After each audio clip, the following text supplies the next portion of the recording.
Dear students, myself Dr. Neha Jain, Assistant Professor and Head, Department of Sociology, Pandit Deendayal Upadhyay government girls PG college Lucknow. आज मैं अपने इस video lecture में post modern thinker के रूप में चिर परिचित अग्रणी विचारक जॉन फ्रैंकोस लियोटार्ड के व्यक्तित्व और कृतित्व पर चर्चा करेंगे। जॉन फ्रैंकोस लियोटार्ड का जन्म जर्मनी के वर्सिलेना जगह में हुआ। 1926 से 1998 इनका टाइम पीरियड रहा है। इनकी शिक्षा दीक्षा पेरिस में हुई है। इनकी एक फेमस बुक है the postmodern condition. Quebec सरकार ने उच्च शिक्षा और अनुसंधान पर एक इनके साथ कॉन्ट्रैक्ट किया था कि इनको रिपोर्ट लिखने के लिए कहा गया था कि वो कौन सी ऐसी चीज़ें हैं या रिसर्च में क्या नई चीज़ों को शामिल किया जाए जिससे उच्च शिक्षा को, हायर एजुकेशन को और अच्छा किया जा सकता है। इस पुस्तक के जो प्रमुख बिंदु हैं उस पर आज हम यहाँ चर्चा करेंगे, जिसमें लियोटार्ड लिखते हैं कि इस युग में, अर्थात ये जो उत्तर आधुनिकता है, इस उत्तर आधुनिकता में विज्ञान और तकनीकी, साइंस और टेक्नोलॉजी के आने से जो हमारे विकास की दिशा है वो बहुत तेज़ी से बढ़ गई और उसका जो रिवॉर्ड या प्रतिफल हमें नज़र आ रहा है वो हमारा कम्युनिकेशन वर्ल्ड है, संचार की दुनिया है। ये कहते हैं कि जब आधुनिकता आती है तो आधुनिकता के बाद की अवस्था जो उत्तर आधुनिकता थी उसमें ज्ञान के साथ साथ टेक्नोलॉजी का समावेश हुआ और उस टेक्नोलॉजी के आने का प्रतिफल हमें आज एक संचार की दुनिया में, कम्युनिकेशन वर्ल्ड में, और हम देख रहे हैं कि सूचना क्रांति कितनी तेज़ी से हम और आप भी आज इसी कम्युनिकेशन वर्ल्ड से जुड़े हुए हैं। और ये लेक्चर मैं आपको यहाँ पे लेक्चर प्रोवाइड करा रही हूँ और आप उससे ज्ञानार्जन ले रहे हैं। ये भी हमारा कम्युनिकेशन वर्ल्ड है। दूसरा, इस पुस्तक में उन्होंने कहा कि लिंग्विस्टिक साइंस, भाषा विज्ञान और अधिक विकसित हो जाने से ज्ञान के कई क्षेत्रों में हमें इसे अप्लाई किया जा सकता है। आज आप देखेंगे लिंग्विस्टिक साइंस कितनी तेज़ी से बढ़ गया है और ये बहुत पहले वो अपनी इस पुस्तक में लिख रहे हैं कि भाषा विज्ञान में नित नए चीज़ें आने से इसे हम ज्ञान के कई क्षेत्रों में अप्लाई कर सकते हैं। और आज जो विज्ञान है वह पूर्ण रूप से, लियोटार्ड मानते हैं कि भाषा विज्ञान के सिद्धांतों से ही चल रहा है। Language play a important role in communication, और इसका उदाहरण हम अपने समय में अगर यहाँ अभी समकालीन समय में देखें तो संचार, साइबरनेटिक्स वर्ल्ड, मैथमेटिक्स, कंप्यूटर की language, data collection, artificial intelligence, इस सब में भी जो काम कर रहा है वह भाषा विज्ञान है, लिंग्विस्टिक साइंस है। फॉर एग्ज़ाम्पल, हम सब आज के समय में मोबाइल पर कुछ वॉइस टाइपिंग करते हैं, डॉक के माध्यम से करते हैं। जो ये सब आर्टिफिशियल इंटेलिजेंस है ये कहीं ना कहीं वही भाषा विज्ञान है और इस भाषा विज्ञान के कारण ज्ञान के क्षेत्र में भी हम इसका बहुत बड़ा उपयोग कर रहे हैं। दूसरी महत्वपूर्ण बात इस पुस्तक में जो निकल कर आती है कि जो उन्होंने क्यूबेक सरकार की एक उन्होंने कंडीशंस रखी लियोटार्ड के समक्ष कि आपको 25,000 शब्द में ही अपनी ये रिपोर्ट देनी है, लेकिन लियोटार्ड ने इसमें कुछ और नया ऐड किया और 5,000 शब्दों में उन्होंने आधुनिकता के बारे में इस पुस्तक में लिखा है, जिसका अलग से फिर प्रकाशन किया गया और उसे एक नाम दिया गया अ नॉलेज ऑफ रिपोर्ट। कई बार आपके ऑब्जेक्टिव क्वेश्चंस जो आते हैं उसमें ये आता है अ रिपोर्ट ऑफ नॉलेज, तो लियोटार्ड का है ये, ज्ञान पर एक रिपोर्ट। अब हम उनकी कुछ फेमस पुस्तकों की यहाँ चर्चा करेंगे और उन फेमस पुस्तकों में हम देखेंगे डिस्कोर्स फिगर जो 1970 में आती है, the postmodern condition, a report on knowledge, phenomenology, libidinal economy toward the post conditions. ये तो उनकी प्रमुख कृतियाँ हुई। मेन जो मुख्य बिंदु है, जो प्रमुख मुद्दा है लियोटार्ड के सिद्धांत में, लियोटार्ड की अवधारणाओं में, वह आप लोग हो सकता है ऑब्जेक्टिव क्वेश्चंस जो कॉम्पिटिटिव एग्जाम्स उसमें आते हैं, डेथ ऑफ मेटा नैरेटिव्स, जिसे कहा गया है महान वृत्तांतों की मृत्यु।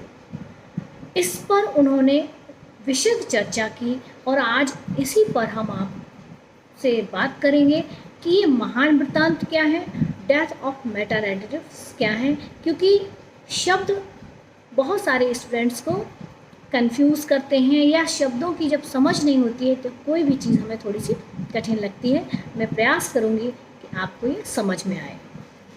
लियोटार्ड अपने प्रारंभिक और एकेडमिक जो उनका जीवन था उसमें मार्क्स से बहुत अधिक प्रभावित थे। पोस्ट मॉडर्न कंडीशन की जो भूमिका है बुक की, वो इन्होंने जैमसन के साथ मिलकर लिखी है, और जैमसन भी उत्तर आधुनिक मार्क्सवादी विचारक रहे हैं। मार्क्सवाद को मानते हुए, यानी मार्क्स के प्रभाव में होने के बाद भी लियोटार्ड मार्क्स के महान वृत्तांतों के विरोधी रहे हैं। मेटा नैरेटिव्स, महान वृत्तांत मीन्स मेटा नैरेटिव्स के विरोधी रहे हैं। तो सबसे पहले आज हम अपने इस लेक्चर में ये जानेंगे कि वो मेटा नैरेटिव्स क्या हैं, महान वृत्तांत क्या हैं। लियोटार्ड के अनुसार ये महान वृत्तांत बड़े और भव्य, यानी जो हम जिसको कहते हैं बृहद, मैक्रो सिद्धांत हैं। Meta narratives are macro theory, या वह विश्वास है जो समाज की गतिविधियों और उसमें होने वाले परिवर्तन का उल्लेख करते हैं। मेटा नैरेटिव्स वह सिद्धांत, बृहद सिद्धांत, बड़े या भव्य सिद्धांत हैं जो समाज में होने वाली गतिविधियों और परिवर्तन को उल्लेख करते हैं।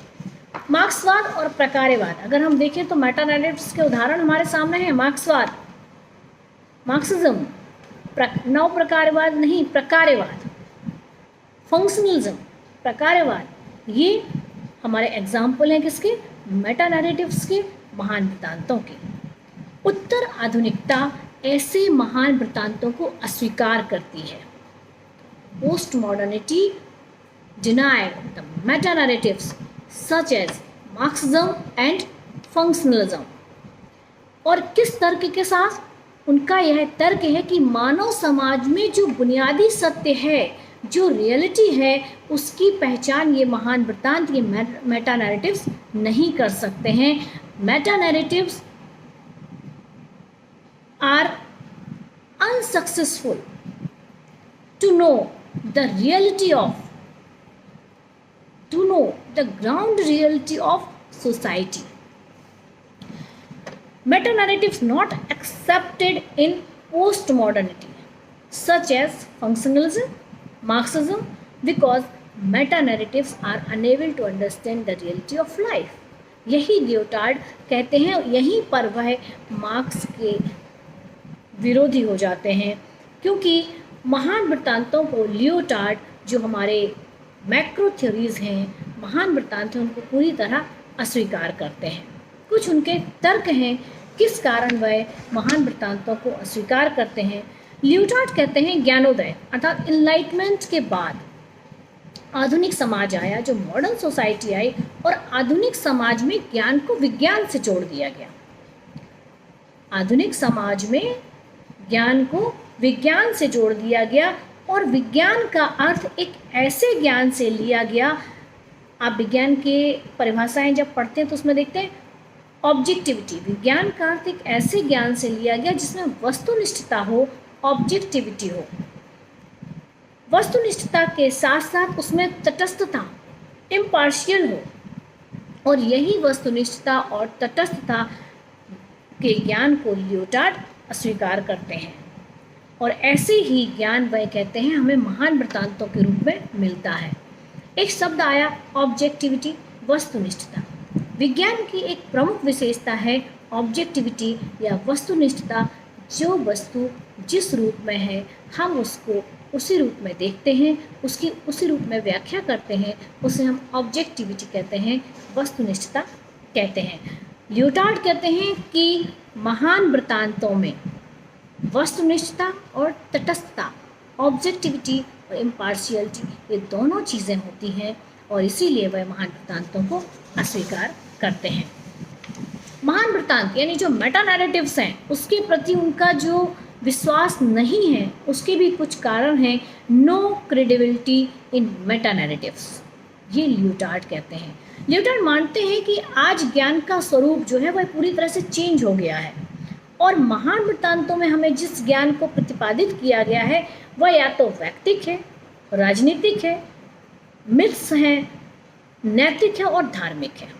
यानी मेटा नैरेटिव्स के रूप में जो चीज़ों को हम पढ़ रहे हैं वह पॉलिटिकली हो सकता है, मिथ्स हो सकता है, इंडिविजुअली है या रिलीजियस है। लियोटार्ड मानते हैं कि महान वृत्तांतों में निहित ज्ञान सार्वभौमिक वैध सिद्धांत नहीं है। यानी मेटा नैरेटिव्स के रूप में जिन सिद्धांतों को हम पढ़ते हैं और उनमें जो बातें कही गई हैं वह सार्वभौमिक यानी यूनिवर्सल रूप से लीगल नहीं है। एक स्थान विशेष पर वह सिद्धांत सही हो सकते हैं पर दूसरी परिस्थिति और स्थान विशेष पर उन्हीं सिद्धांतों के आधार पर हम अध्ययन नहीं कर सकते हैं और ना ही कोई ऐसी विधि है जो संपूर्ण समाज पर लागू की जा सके।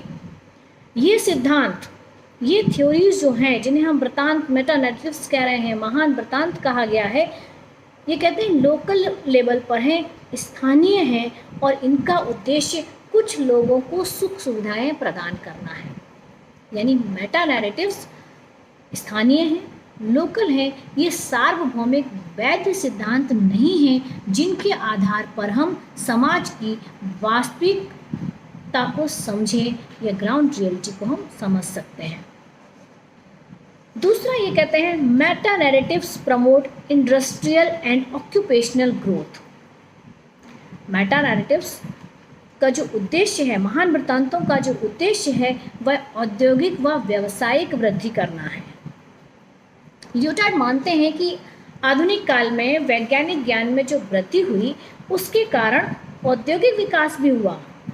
जो साइंटिफिक चीज़ें आई, साइंटिफिक विकास होने के साथ साथ इंडस्ट्रियल लेवल पर भी हमें बहुत सारे नए नए परिवर्तन देखे और उससे डेवलपमेंट हुआ है, जिसका परिणाम हुआ कि हमारे पास लार्ज स्केल पर प्रोडक्शन होना शुरू हुआ, विशाल उत्पादन शुरू हुआ और जब लार्ज प्रोडक्शन होता है तो वह हमारा क्या है, क्रिएशन ऑफ वेल्थ है, धन का उपार्जन है। जितने लार्ज स्केल पे कोई चीज़ प्रोडक्ट होगी उतनी ही लार्ज स्केल पे वह सेल होगी और उतना ही धन का उपार्जन होगा।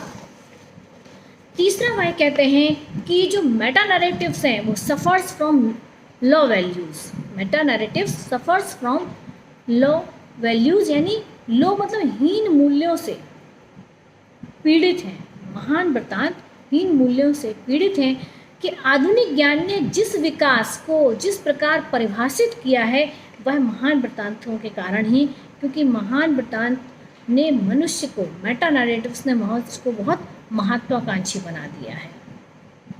और जब ये महान वृत्तांतों का मेटा नैरेटिव्स मतलब हमारे उन सिद्धांतों का जो बृहद सिद्धांत है जिन्हें हम मैक्रो थ्योरीज में कहते हैं, उन सब का लियोटार्ड विरोध करते हैं, उन्हें अस्वीकार करते हैं। इसीलिए जब आपसे कभी पूछा जाता है डेथ ऑफ मेटा नैरेटिव्स क्या है या the concept of death of Meta narratives किससे जुड़ता है तो लियोटार्ड से जुड़ता है। इस छोटे से लेक्चर में आपने इस कंसेप्ट को क्लियर किया। मेटा नैरेटिव्स क्या हैं, मेटा नैरेटिव्स यानी महान वृत्तांतों में लियोटार्ड क्यों मार्क्स को मानते हुए, उनसे प्रभावित होते हुए भी इनका क्यों विरोध करते हैं और वो कौन से तर्क देते हैं जिसके कारण उन्हें लगता है कि मेटा नैरेटिव्स एक ऐसे सिद्धांत हैं जो स्थानीय लेवल पे हैं या कुछ जगह पे हम उनके आधार पर अध्ययन कर सकते हैं, परंतु पूर्णतः समाज को जानने के लिए यह सिद्धांत सही नहीं है। आई होप आप सबको ये समझ में आया होगा। और लियोटार्ड के बारे में आपके सिलेबस में कंपटीशन जो भी आप एग्ज़ाम देते हैं, नेट के सिलेबस में भी लियोटार्ड के बारे में क्वेश्चंस आते हैं। विशेषतः लखनऊ विश्वविद्यालय के में 4th सेमेस्टर के जो छात्र छात्राएँ वीडियो सुन रहे होंगे उनके सिलेबस में भी लियोटार्ड पर चर्चा की गई है। इसी के साथ फिर हम अगले वीडियो में मिलेंगे। धन्यवाद।